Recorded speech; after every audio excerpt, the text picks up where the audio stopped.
أعوذ بالله من الشيطان الرجيم بسم الله الرحمن الرحیم۔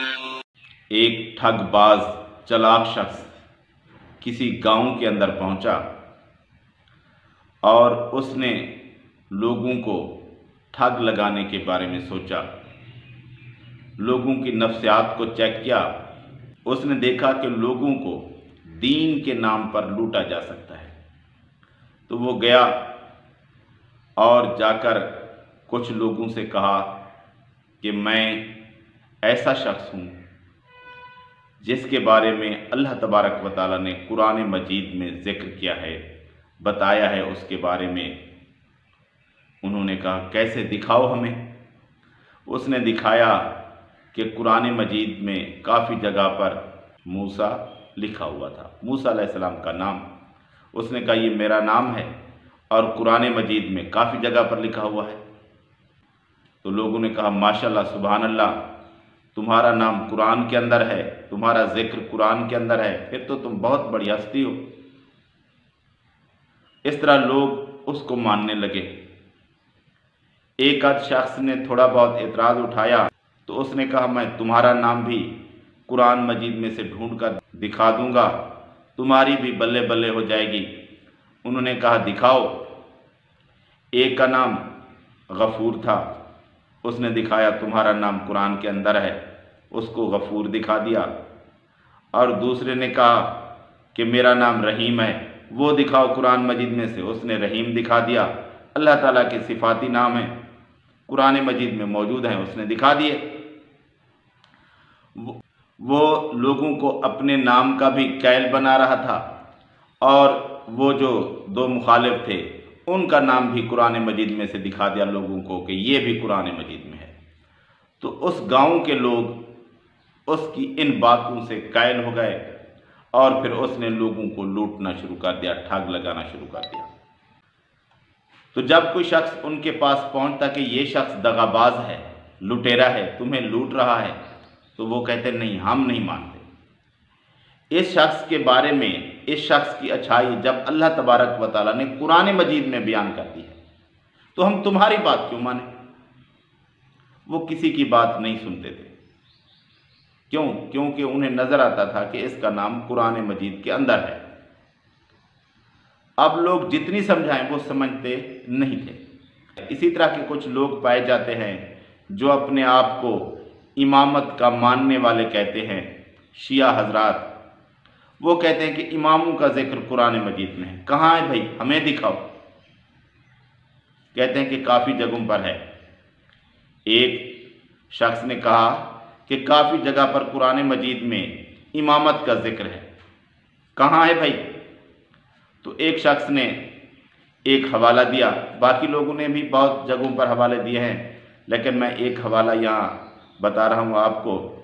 سورہ بنی اسرائیل کا آیت نمبر 71 کا حوالہ دے دیا، یوم ندعو کل اناس بامامہم، کہ جب تمام لوگوں کو اپنے امام کے ساتھ بلایا جائے گا۔ اس کا ترجمہ ہم وہی کرتے ہیں جو کہ یہ شیعہ حضرات کرتے ہیں کہ امام کے ساتھ بلایا جائے گا، ہر گروہ کو، ہر دور کے لوگوں کو اپنے امام کے ساتھ بلایا جائے گا۔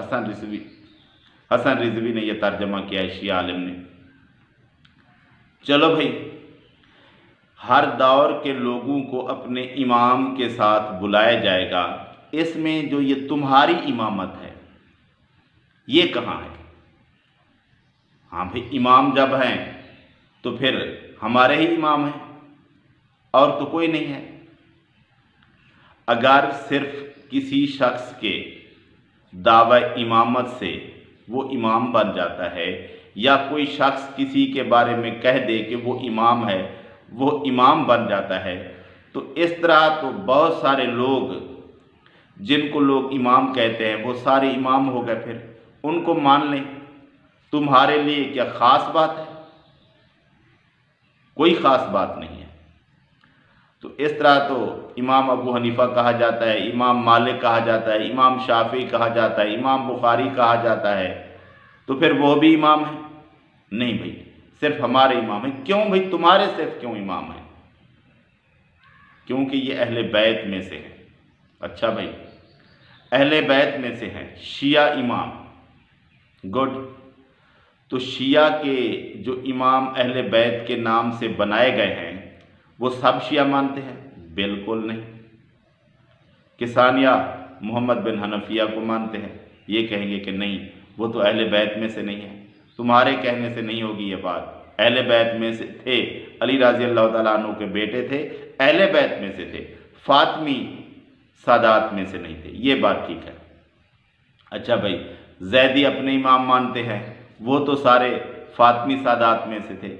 کچھ لوگ نہیں مانتے شیعہ کے دوسرے طبقات، تو اس سے کیا ہے، وہ تو دعوے دار ہیں نا کہ وہ امام تھے۔ اثنا عشریوں کے اپنے امام ہیں، اسماعیلیوں کے اپنے امام ہیں، اسماعیلیوں میں پھر نظاریوں کے اپنے امام ہیں، اور مستعلیہ کے اپنے امام ہیں، ہر کسی کے اپنے امام ہیں، اور یہ سارے اہل بیت میں سے گنے جاتے ہیں۔ تو پھر کون سا امام ہوگا؟ سنیں، غور کریں۔ جس طرح کہ میں نے پہلے کہا ہے کہ موسیٰ کا نام جو قرآن مجید میں ہے وہ موسیٰ علیہ السلام کا ہے، نہ کہ اب کا کوئی شخص کھڑا ہو جائے اور کہے کہ میرا نام موسیٰ ہے اس لیے میرا نام ہے۔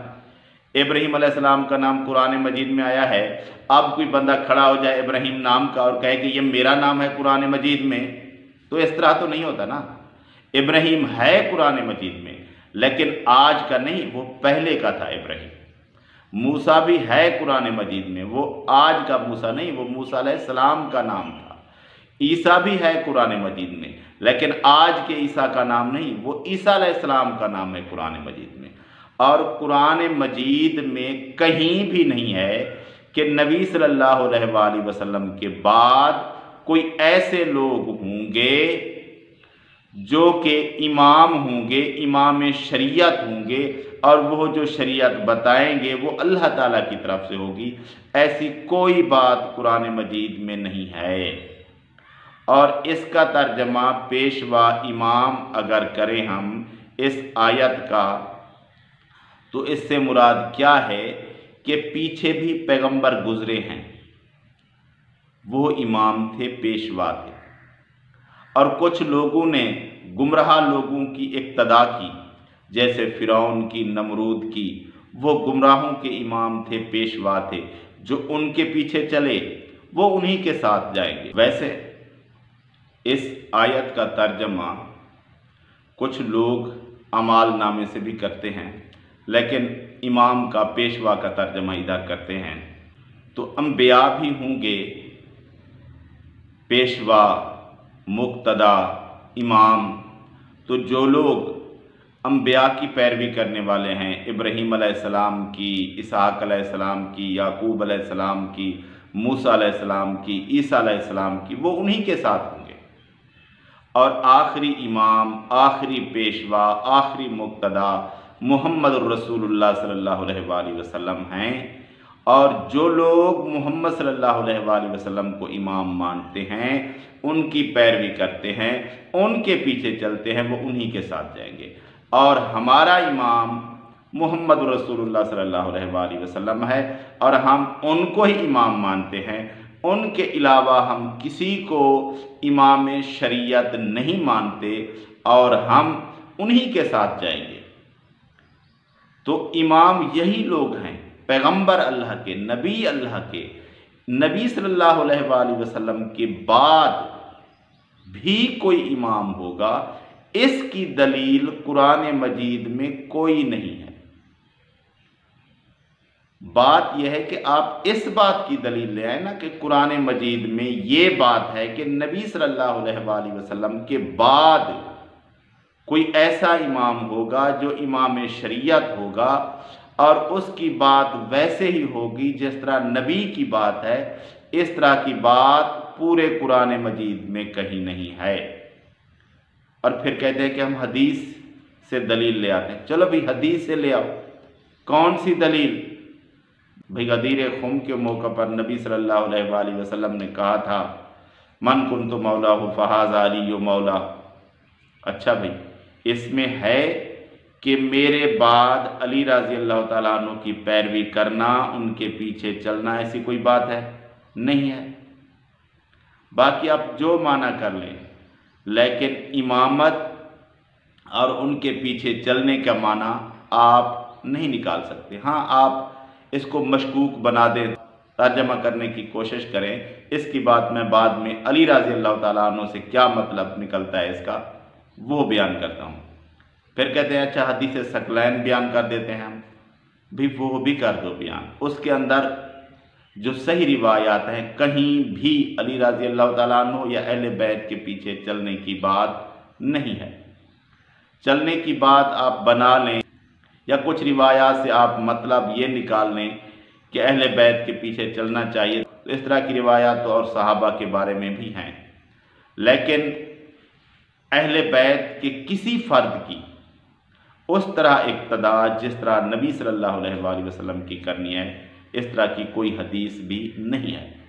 اور آپ جتنی بھی احادیث بیان کریں ذو معنی، ان سب کے لیے ایک ہی جواب جو صحیح ترین روایت ہے، جس کے الفاظ میں کوئی ہیر پھیر نہیں ہے اور جس کے سمجھنے میں کوئی ذرا سے بھی مشکل نہیں ہے۔